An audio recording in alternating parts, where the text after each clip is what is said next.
Assalamualaikum warahmatullahi wabarakatuh. Sampurasun Hati alias Zafira Nur di 10 MIPA 5 bade nasihan info tentang kumaha carana nyegah virus corona. Coronavirus nyerang ribuan jalma di sagala negara sareng ratusan kahirupan. Supados teka teka panyuat ieu aya sababaraha cara pikeun nyegah virus corona.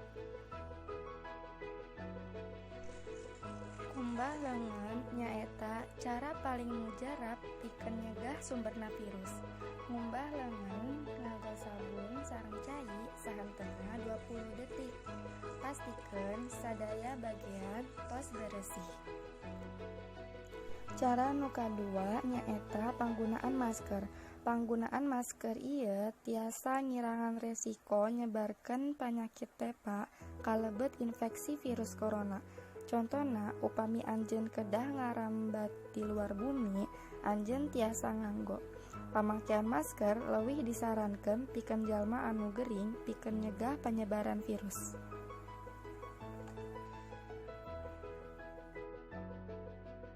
Cara nu katilu ngajaga sistem imun. Kakuatan sistem imun tiasa nyegah sagala rupa penyakit.